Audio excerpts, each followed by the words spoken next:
¿Nunca has querido aprovechar la oportunidad de ir a Marte en una misión de colonización para ver con tus propios ojos el volcán Olimpo de 26 kilómetros o el monstruoso Valle Marineris de 11 kilómetros de profundidad? ¿Y cómo sería pasar medio año envuelto en una tormenta de polvo impenetrable a escala planetaria? Si las perspectivas mencionadas no te resultan tentadoras, al menos imagina lo que sienten los cuerpos de hierro de los rovers marcianos que por voluntad de las agencias espaciales terminaron en la superficie de nuestro vecino oxidado. Actualmente Marte es estudiado por Curiosity y Perseverance.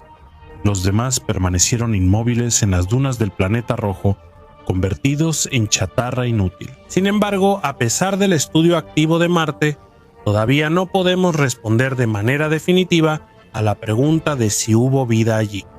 Quizás exista incluso ahora, y si es así, ¿cómo podría ser? Para intentar responder a estas preguntas, revisemos los hallazgos inusuales y únicos que han sido descubiertos por los aparatos mencionados. ¿De qué nos pueden hablar?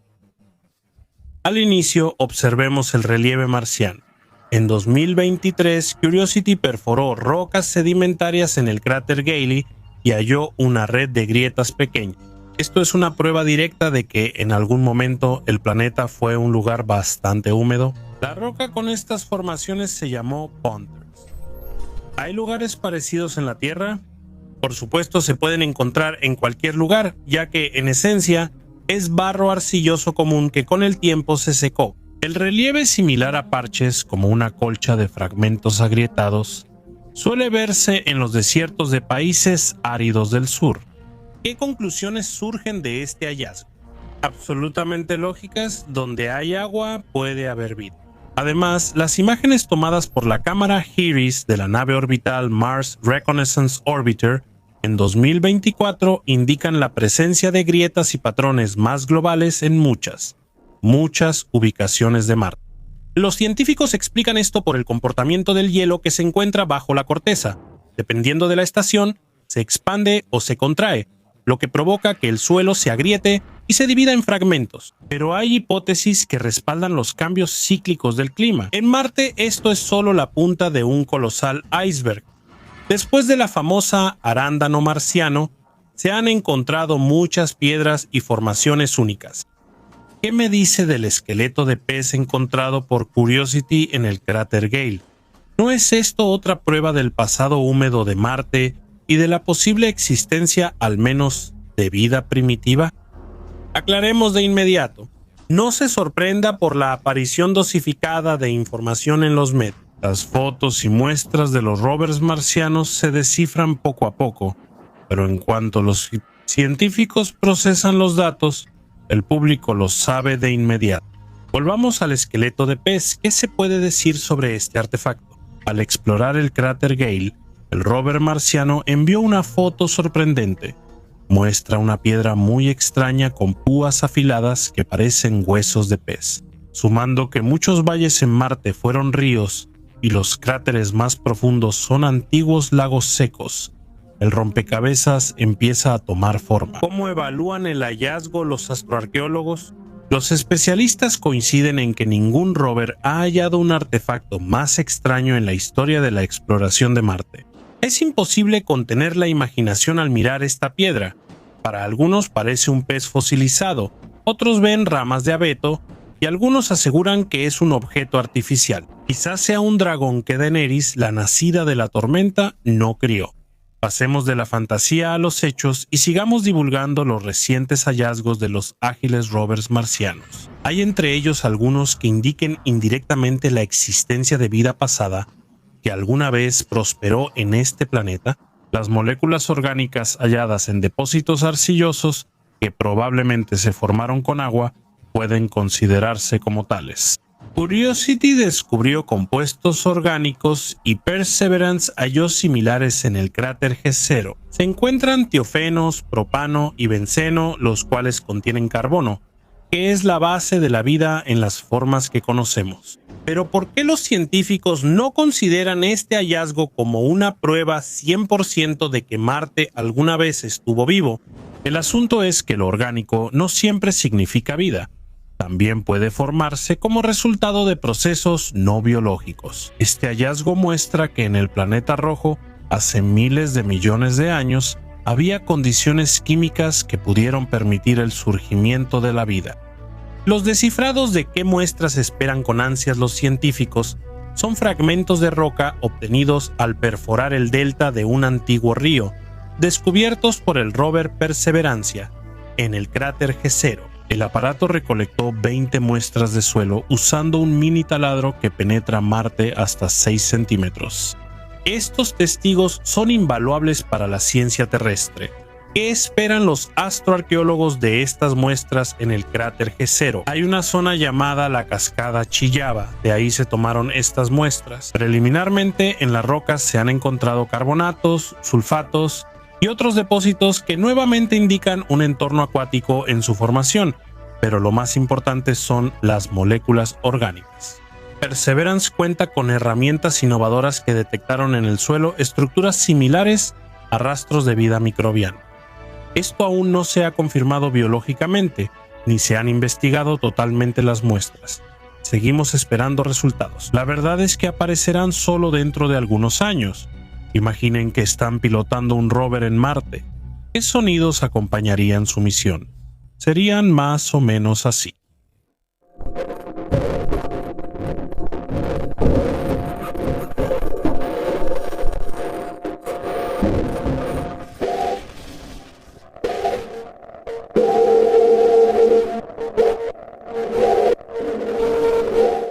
Creo que los movimientos mecánicos del robot suenan igual de aterradores con el viento o en silencio. Si disfrutas caminar de noche o acampar, te gustaría ser conductor de un rover marciano, porque en el cielo marciano verás toda la diversidad de la población estelar de esta parte del universo, porque no habrá contaminación eléctrica constante como la que hay en la Tierra que impida la vista. Sin embargo, nos distrajo una pausa romántica. Mientras tanto, vale la pena recordar qué otros descubrimientos de los rovers marcianos fueron encontrados y calificados como signos de posible vida en el planeta. En primer lugar, vale la pena mencionar los casos que ocurrieron con el rover Curiosity en el verano de 2024. Una vez, mientras estudiaba el canal Geddes Vallis en el cráter Gale, el aparato en la nave se subió a una roca que se partió cuando la aplastó. Había cristales de azufre amarillo brillante y después se vio que todo el plató estaba cubierto de piedras parecidas. ¿Por qué este descubrimiento asombra a los astrónomos? La formación de azufre puro requiere condiciones muy específicas, como cráteres volcánicos o manantiales hirvientes. Considerando que los aparatos aún detectan maremotos en Marte, su pasado volcánico fue impresionante. En esos tiempos, el agua probablemente interactuaba activamente con las rocas volcánicas, lo que resultaba en una abundancia de brillantes depósitos de azufre.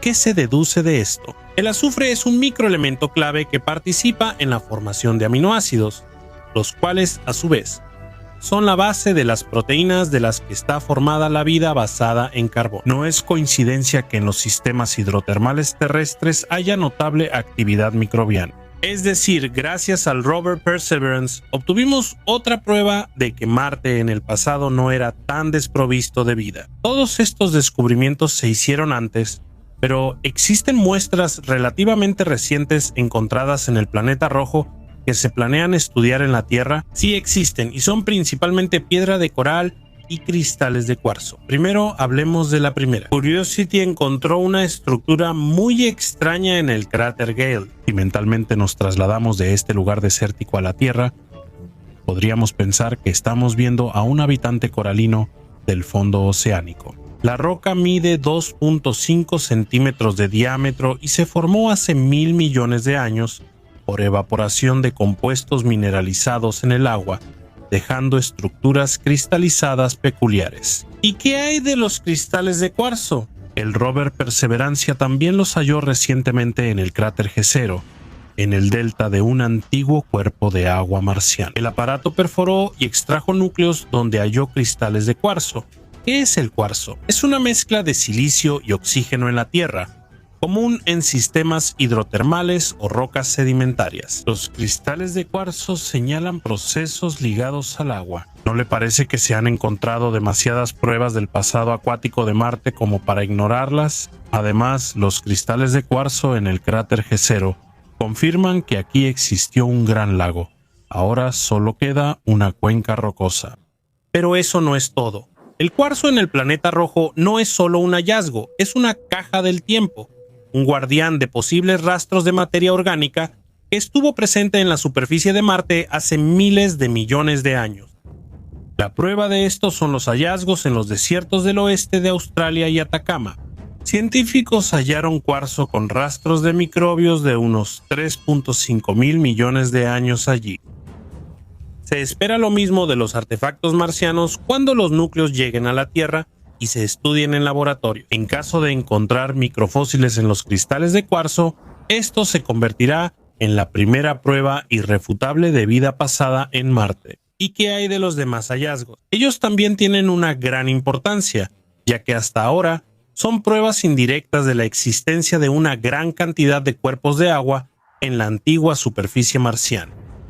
¿Piensan que los dejaremos sin su postre informativo? Para nada.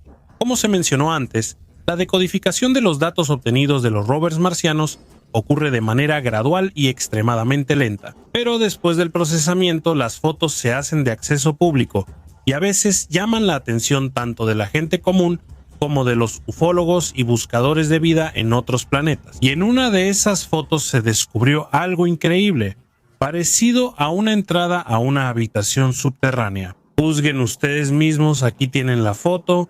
Admitan que pocos la interpretarían de otra manera. Lo interesante es que la proporción de tamaños coincidió con los parámetros terrestres de estructuras similares. Esta entrada se ve muy parecida a las que los turistas observan en las pirámides de Egipto, es decir, posiblemente fue construida por seres de carne y hueso. Scott Waring, arqueólogo virtual y ufólogo, fue el primero en anunciar que se halló una entrada a una tumba en el frontón de Greenview.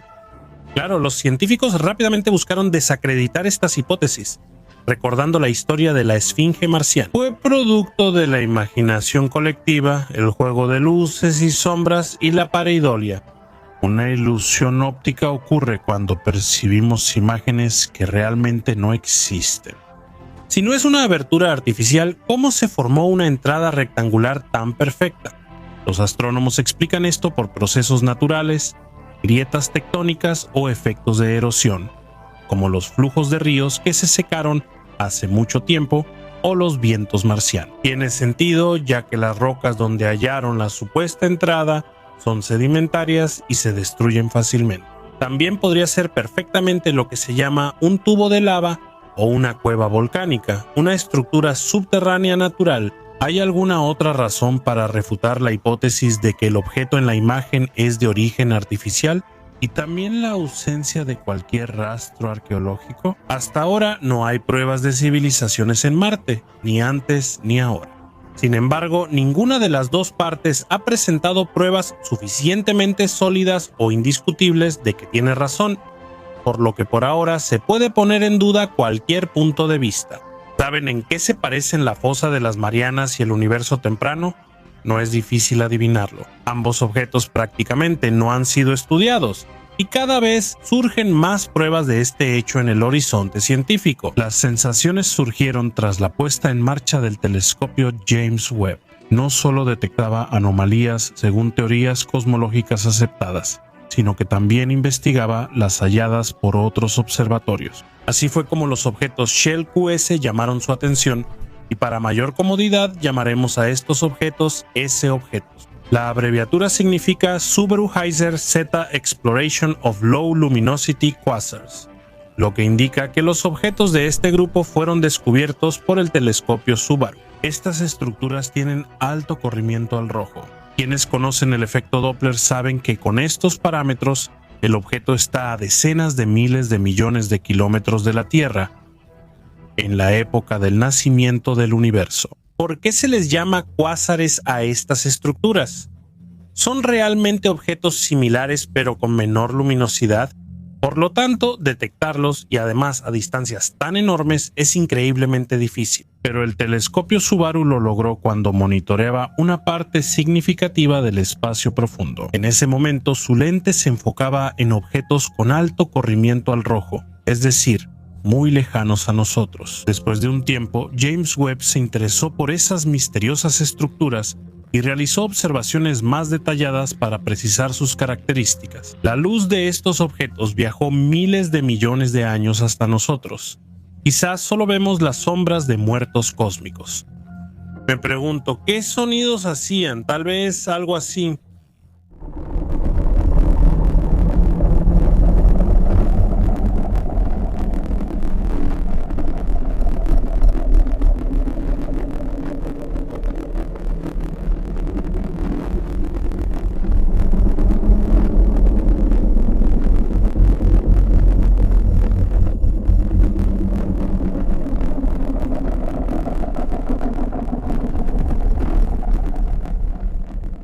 ¿Cuál es el valor de estas investigaciones, además del romanticismo de estudiar artefactos del espacio profundo? Valores tan altos de corrimiento al rojo muestran que las estructuras tipo cuásares se formaron cuando el universo tenía menos de 1.000 millones de años, lo que según la teoría del Big Bang es imposible. Hay dos opciones: o interpretamos mal lo que vemos, o la teoría cosmológica fundamental es ficticia. Otra característica distintiva de los objetos S es su luminosidad muy baja, lo que puede indicar que en los centros de estas estructuras están ocurriendo procesos de formación estelar o que ahí se encuentran agujeros negros supermasivos no muy activos.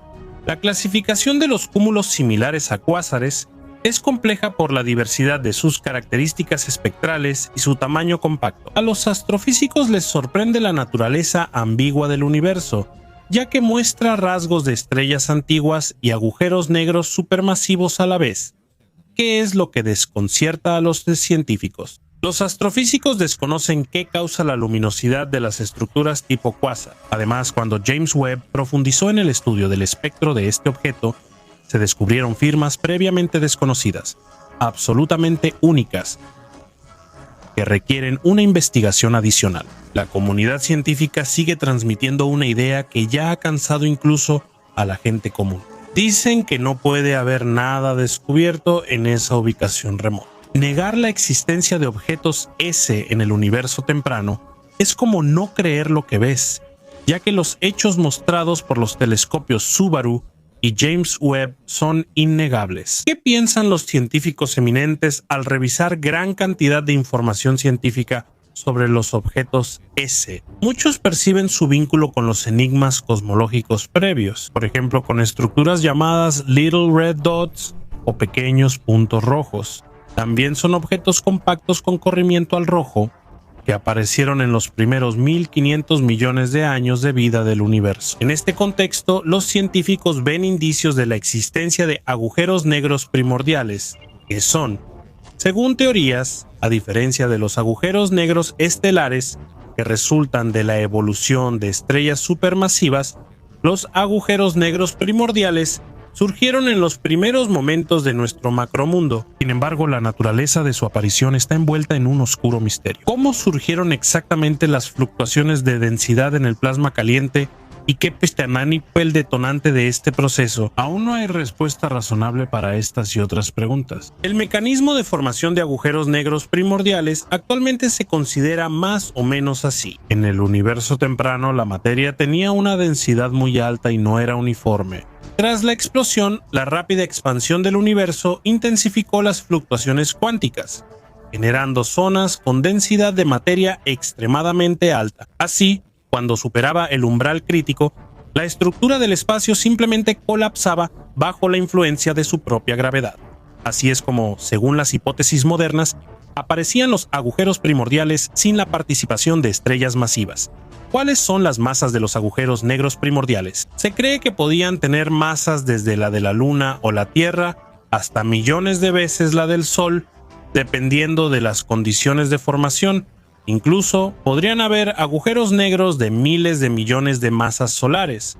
Pero esto es solo una suposición, pues no hay pruebas claras. Volvamos a los objetos S. ¿Cómo pueden estar relacionados con los agujeros negros primordiales y otras sorprendentes anomalías del universo? La similitud en tamaño y corrimiento al rojo entre pequeños puntos rojos y objetos S hace pensar a los científicos en un origen común, lo que a su vez los vincula indirectamente con los mencionados túneles espaciales primordiales. El estudio de estas estructuras con masas enormes y tamaños compactos permitirá observar la época del amanecer cósmico y entender los procesos que originaron el universo. ¿Qué aporta descubrir elementos pesados en objetos S u otros similares? Esto podría indicar que los bloques de construcción para la formación de planetas e incluso para la vida pudieron haber aparecido mucho antes de lo que pensábamos.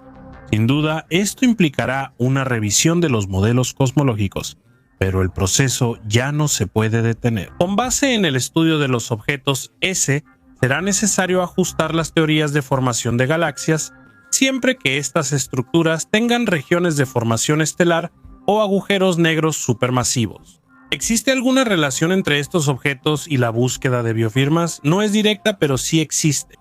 Es probable que en el espectro se detecten moléculas orgánicas que después serán transportadas a distintos lugares del universo. Aquí tienen una de las teorías sobre el origen de la vida, la panspermia. ¿Qué pasaría si resulta que las Shell QS están directamente relacionadas con los agujeros negros primordiales? Este descubrimiento revolucionario ayudaría a explicar en parte la materia oscura y su influencia en el rápido crecimiento de galaxias en el universo temprano. Es evidente que ahora las filas de los que desafían la cosmología han aumentado. Además de los pequeños puntos rojos en la retaguardia, también aparecen los objetos S.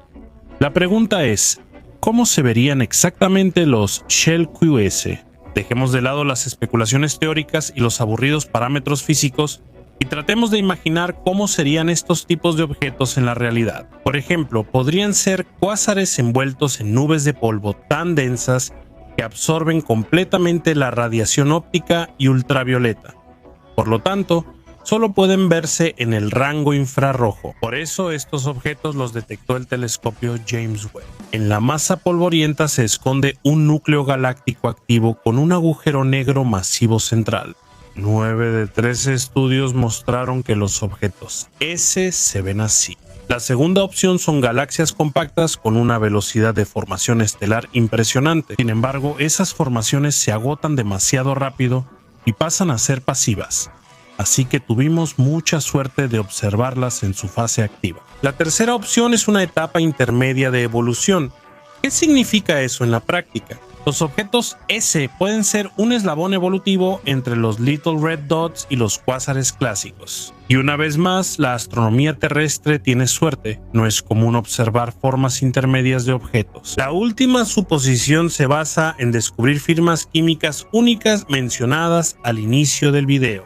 Esto coloca a Shell QS entre los artefactos cósmicos más raros con propiedades químicas extraordinarias. Probablemente esta es la opción de respuesta más misteriosa e incluso aterradora, ya que lo desconocido siempre genera preocupación. Sin embargo, nuestro análisis se basa en datos superficiales y no considera muchos aspectos importantes, por lo que podríamos sorprendernos inesperadamente. Por ejemplo, ¿qué pasaría si, durante el proceso de estudio, los objetos S muestran propiedades físicas inexplicables, demuestran características espectrales inusuales, presentan patrones de emisión inesperados o señales de radio anómalas? ¿Cómo interpretaremos el comportamiento de los objetos en ese caso? Solo el tiempo responderá a estas preguntas, ya que la investigación seguirá en 2026. Esperamos que permitan precisar el papel evolutivo de Shell QS, profundizar el análisis de su espectro y determinar su influencia en la reionización del universo. ¿Le gusta viajar y hacer excursiones? ¿Qué lugares prefiere? ¿Una banca en el parque de la calle de al lado o vuelos regulares hacia Australia? Si le atrae más el segundo escenario, entonces este video es para usted, ya que le proponemos ir muy lejos para sumergirse de la manera más realista posible en el mundo congelado del planeta enano Plutón. y no importa que alguna vez haya sido expulsado de la lista de planetas del sistema solar. Esto no afectó el atractivo de ese cuerpo celeste lejano y casi inexplorado. El viaje a Plutón no es una simple fantasía o invención. Está basado en datos científicos obtenidos por el telescopio James Webb, así como por la misión Nuevos Horizontes de la sonda, que tuvo la suerte de ver Plutón con sus propias cámaras. ¿Qué debe hacer primero un astronauta para visitar Plutón de forma segura? Dejemos de lado los detalles y las pequeñas cosas, como la increíble distancia, la dura radiación espacial y la falta de capacidades técnicas. Supongamos que ya tenemos todo eso. Entonces, el astronauta solo necesita un traje espacial ultra resistente. En este desierto helado y vacío espacial no hay nada que hacer. La siguiente pregunta es, ¿dónde es mejor aterrizar? Sin duda, la región de Tombaugh, el corazón de Plutón, es la parte más estudiada del planeta enano. El espacio, con 2.300 metros de diámetro, realmente parece un gran corazón. La región está delimitada por dos cordilleras heladas, Norgay y Hillary, entre las cuales se encuentra la llanura Sputnik. De hecho, es una plataforma perfecta para el aterrizaje de un módulo, ya que no hay ni un solo cráter ni una irregularidad significativa. Pero antes de aterrizar, hagámonos otra pregunta. ¿Por qué esta región es tan brillante en comparación con otras zonas? ¿Ese tono brillante podría ocultar peligro para el visitante del planeta? Los datos recientes indican que la llanura Sputnik es relativamente joven, formada hace unos 100 millones de años por nitrógeno congelado, óxidos de carbono y metano. Se cree que la llanura Sputnik se originó por convección o expansión térmica. Otra versión dice que es un viejo cráter de impacto que se llenó poco a poco. No importa cómo se haya formado esta región, es relativamente segura, por eso aterrizaremos allí. ¿Qué sentirá el astronauta al salir del módulo en Plutón?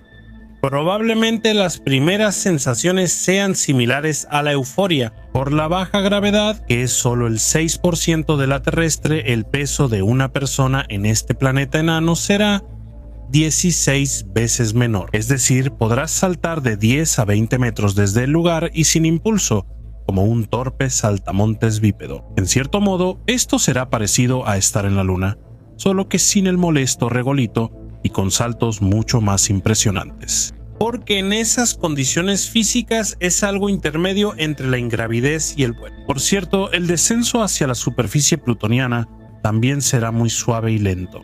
Y si justo después de aterrizar tu traje espacial se dañara, las consecuencias serían catastróficas. La sangre del astronauta herviría al instante por la baja presión. La atmósfera en Plutón es 1000 veces más delgada que en la cima del Everest, y su presión apenas alcanza los 10 microbares, es decir, en el pequeño planeta abandonado en los límites del sistema solar prácticamente no hay atmósfera. En realidad, reina el vacío. ¿Y qué hay de la temperatura extremadamente baja, que según los datos de sondas y telescopios llega casi al cero absoluto? ¿De verdad el astronauta no la sentiría? Ni con un traje espacial ultramoderno y tecnológico. Una persona en Plutón de todos modos sentiría un frío mortalmente helado, porque estaría expuesta a unos energéticos menos 230 grados Celsius. Los dedos, la nariz y las extremidades se congelarían notablemente, y ningún sistema de calefacción podría evitarlo. Poco a poco, el organismo se acostumbrará a las nuevas sensaciones, y el astronauta empezará a mirar a su alrededor para ver qué es lo que ve este visitante no invitado a su alrededor. En la región de Tombaugh, la mayor parte de Plutón está cubierta por hielo de monóxido de carbono, nitrógeno y metano. A veces es blanco cegador y en otros sitios marrón rojizo. Especialmente en aquellos lugares donde, gracias a los rayos cósmicos, se forman sustancias llamadas talinas. En ese momento, al cosmonauta se le ocurre por primera vez la idea de un océano subglacial en Plutón. Al mirar bajo sus pies, verá una superficie lisa con patrones parecidos a los de los lagos terrestres en invierno. Por cierto, según las investigaciones, estos patrones aparecen por la convección del hielo, cuando las masas cálidas ascienden y la superficie se renueva. Es interesante cuestionar si en el océano subglacial de Plutón, con agua cálida, podría surgir vida. En la superficie del cuerpo celeste, la vida es poco probable por el frío extremo, atmósfera insignificante y radiación intensa. En el océano subterráneo cercano a la superficie podría haber vida, como ocurre en un cuerpo de agua similar en Europa. Bajo la corteza de Plutón, que tiene unos 300 kilómetros de grosor, hipotéticamente hay un océano compuesto de agua líquida mezclada con amoníaco, que actúa como anticongelante. ¿Qué tipo de monstruos podrían vivir ahí? Ahí probablemente solo podrían habitar extremófilos como en los hielos antárticos. La vida en formas primitivas podría hallarse en los criovolcanes de Plutón, quizá como virus resistentes al frío u organismos de silicio sin análogos terrestres. Sin embargo, estos solo son teorías. Hasta ahora, ni Nuevos Horizontes ni James Webb han confirmado ningún indicio de vida en Plutón, pero hemos olvidado los sonidos. ¿Se pueden escuchar en este desierto muerto? Es posible que en Plutón se pueda escuchar el aullido del viento.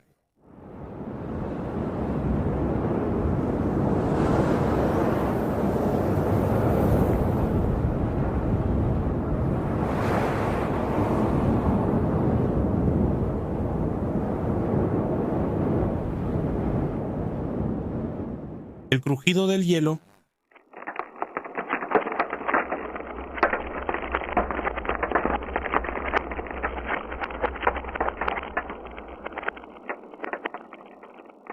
o el leve crujido de los rayos cósmicos que atraviesan de manera invisible el espacio, desprotegido por la atmósfera.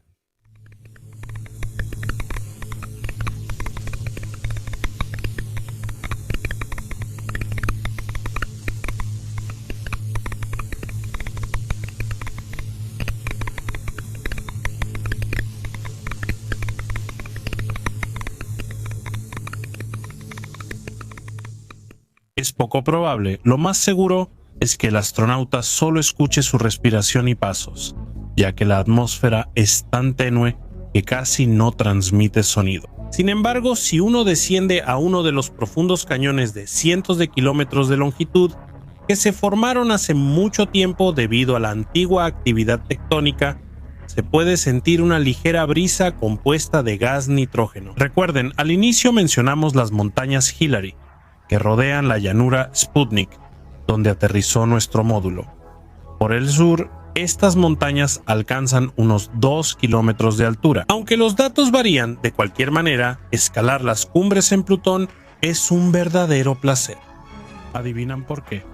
Por supuesto, debido a la baja gravedad, cuanto menos pesas, más fácil es subir, así que la escalada se parecería más a un paseo por una colina suave. Pero si por un exceso de emociones el astronauta quisiera quitarse el guante, sería como la muerte, porque la mano se congelaría al instante y todo el líquido se evaporaría de inmediato. Pero todos los peligros se compensan con la vista desde la cima. Desde la cresta de Hillary se pueden ver perfectamente las llanuras blancas como la nieve de Sputnik, las fuentes congeladas de los criovolcanes, que periódicamente expulsan una muerte infernal. Y también la región de Cthulhu, que ha extendido a su alrededor sus tentáculos negro oxidados, por lo que realmente se parece a un monstruo de Lovecraft. Destaca la región de Cthulhu, la zona más notable y misteriosa de Plutón, descubierta y estudiada por Nuevos Horizontes en 2015. James Webb sigue investigando y observando visualmente esta zona ubicada en el ecuador del planeta. La región mide unos 3.000 kilómetros de largo y 600 kilómetros de ancho. La zona es mucho más oscura que la superficie cercana y muestra un tono rojizo que contrasta con el hielo blanco de la llanura Sputnik. Los científicos creen que esta región de Plutón es mucho más antigua, ya que está cubierta de numerosos cráteres. Supongamos que quisieras caminar por los montículos oxidados de la región de Cthulhu, vale la pena emprender esta expedición. Lo mejor es abstenerse, pero si la sed de aventuras es irresistible, debes tener en cuenta que aquí en cualquier momento puedes caer en una de las grietas increíblemente profundas como cicatrices que atraviesan este lugar salvaje. El hielo en las zonas fronterizas de Plutón es muy poroso, por lo que es fácil caer al abismo aunque el astronauta parezca tener una base estable. En general, el hielo plutoniano y sus propiedades merecen un video aparte, ya que es radicalmente diferente al de la Tierra. Por ejemplo, muchas montañas aquí están hechas solo de hielo de agua, que por su alta densidad puede formar estructuras grandes a diferencia de la Tierra. Esto no es sorprendente, ya que su punto de fusión es de 0 grados Celsius y en Plutón esa temperatura es inalcanzable. Además, la llanura Sputnik y la región de Cthulhu contienen hielos de metano, nitrógeno y monóxido de carbono, que se derriten a 180 a 200 grados Celsius o menos. Al recorrer la región de Cthulhu, es posible encontrarse de repente al borde de un cráter de más de 10 kilómetros de diámetro. Es aquí donde, si uno no presta atención a la muerte helada, la superficie del panorama se parece más a la de la Luna. ¿No quieren ver el cielo de Plutón? A cualquier astronauta se le ocurriría esa idea cuando sus ojos, incluso protegidos por lentes especiales reflectantes, se cansen enormemente del paisaje monótono y del color blanco deslumbrante, que solo ocasionalmente se ve interrumpido por manchas de óxido. Pero los tercos hechos científicos están lejos de ser románticos. Por supuesto, el visitante no verá ningún cielo azul sereno. Sobre su cabeza se cernirá una cúpula negra e impenetrable, salpicada de miríadas de puntos dorados que no titilan, sino que brillan como los rayos de un puntero láser. La cima de esta magnificencia es el disco de la Vía Láctea fluyendo. La eternidad es un río de miles de millones de estrellas, donde nuestro Sol se ha perdido como uno de tantos puntos brillantes en el horizonte neptuniano. Sin embargo, existe una característica que de manera lejana emparenta a Plutón y la Tierra, esa neblina azulada que en el horizonte aún podrá observarse. Según la información de Nuevos Horizontes, confirmada por James Webb, la atmósfera de Plutón es de múltiples capas, y esto crea el efecto de una ligera neblina azulada cuando se mira a lo lejos. Eso es todo lo que vería un astronauta en el cielo de Plutón. No olvidemos al satélite Haroni, que se cierne sobre la superficie del planeta como un enorme bloque de piedra oscura. El satélite de Plutón aparece 14 veces más grande que nuestra Luna en su cielo. Por eso, incluso desde la superficie, se aprecian claramente detalles del paisaje, como los cráteres y la región de Mordor. Por la rotación sincronizada, Caronte nunca sale del cielo de Plutón, pero llega una noche larga que dura 76 horas o un poco más de 3 días terrestres. En total, un día plutoniano dura 6 días terrestres o aproximadamente 153 horas. El punto pálido, nuestro Sol, se oculta tras el horizonte durante la noche, y el frío se vuelve completamente insoportable. ¿Qué hacer en ese momento? El astronauta tendrá que moverse rápidamente dando saltos hacia el módulo y esconderse en él. De lo contrario, al visitante le espera una muerte dolorosa. El traje espacial ya opera al límite. Nuestra excursión virtual por Plutón terminó. El astronauta siente cansancio, y no solo físico por el frío y la actividad prolongada, sino también mental por el aislamiento absoluto en un entorno extraño. ¿Qué opinan? ¿Creen que pronto será posible un viaje así? Cuando veamos el mundo helado de Plutón, lleno de antiguos misterios y un silencio mortal, donde para notar el movimiento de las dunas de hielo se necesitarían millones de años.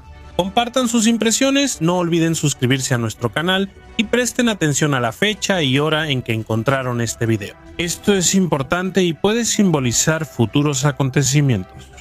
Asegúrense de anotar la fecha y la hora para luego comprobar qué significan esos números. En la vida hay casualidades que lo determinan todo.